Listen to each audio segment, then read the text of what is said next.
আমি কাউরে উদ্দেশ্য করে কিছু বলি না। কিন্তু ইদানিং আপনি একটু ঘুরাই পেছাই বলতেছেন, যার কারণে এখন চলতেছে টিকটক গ্যাঞ্জাম। এতদিন তো জান আর কি হইল রুস্টার। কেন ভাই, এই বিষয়ে আপনার কোনো সন্দেহ রয়েছে? কিন্তু না, আমার থেকে বড় কেউ আছে নাকি? এখন তো দি তার চেয়ে আরো বড় রুস্টার।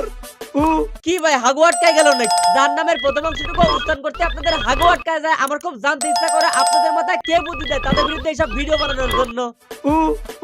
উতেই আটকে গেছে আর পুরা নাম নিলে সহ্য করতে পারবি তো?